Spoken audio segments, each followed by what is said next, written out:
Hey folks, so tonight I wanted to talk a little bit about conversations with PTSD.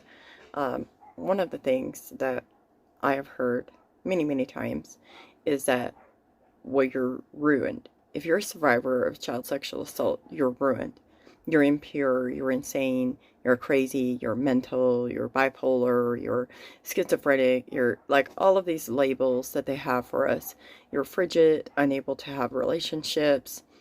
Again, whatever. So I kind of wanted to talk about what survivors really are in my mind.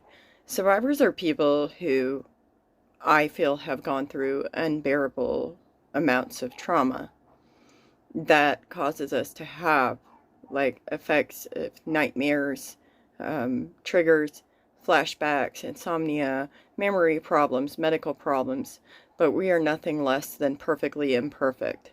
And if you're a survivor and you hear this, if you take nothing else away from this, we are nothing less than perfectly imperfect.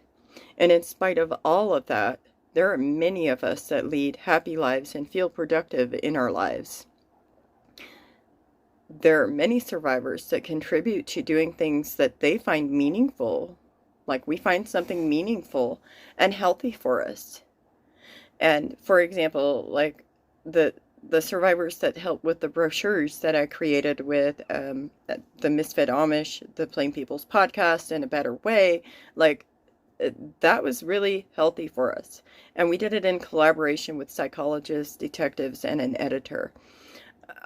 There's survivors creating organizations for meaningful change. There's survivors writing, recording, and video recording their stories for meaningful change. There's survivors networking with people to change laws. And think Aaron's Law. There's survivors building professional relationships with ethical values and collaborating within those values. Survivors are amazing.